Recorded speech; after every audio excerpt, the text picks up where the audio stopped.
Two-dimensional circular motion, problem number 4.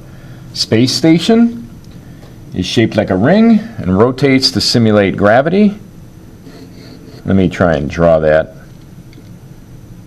So we have, we're just going to like think of it as a ribbon, perhaps, here. Okay, that's about as good as my drawings get right there. And here we have a person. Don't ask me why it looks this way. Good enough. Okay, there he is. He or she. And they're experiencing artificial gravity from spinning around. All right, and it says there's a certain radius. Okay, that's a variable. I'll just call it r. What frequency must it rotate to simulate Earth's gravity? All right, so the frequency is something that you may or may not be real comfortable with, that idea.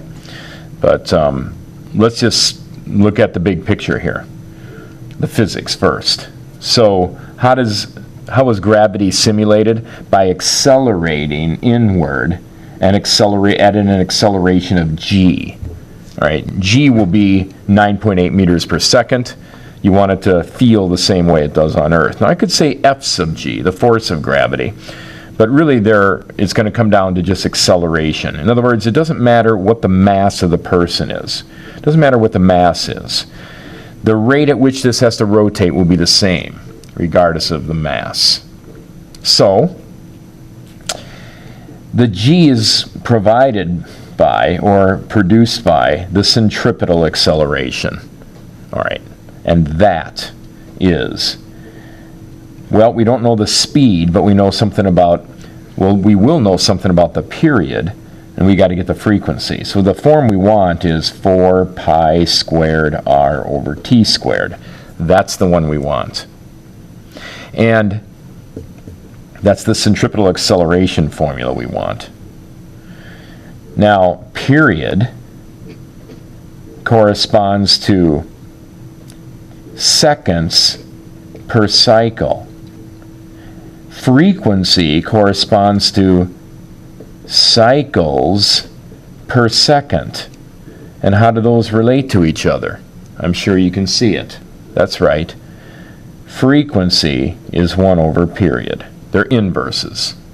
So what we're going to do is solve for the period so that the centripetal acceleration is what we want it to be, namely g.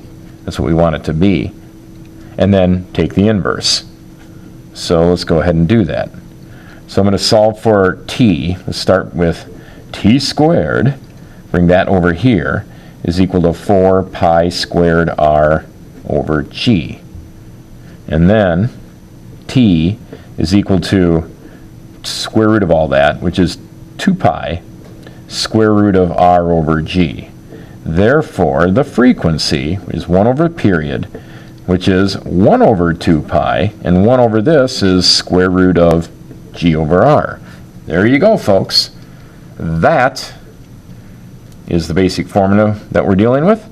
Now I'll go ahead and plug the numbers in for my somewhat randomized values that I have on my problem, and where the radius is 140, so that's 1 over 2 pi square root of 9.8 over 140 meters, and that gives you, when you plug it into the calculator, 0.0421 hertz. So, 4 100ths of 1 cycle every second. So it's not like the Earth is spinning like a top in this case. It's not, the ring is not spinning all that fast.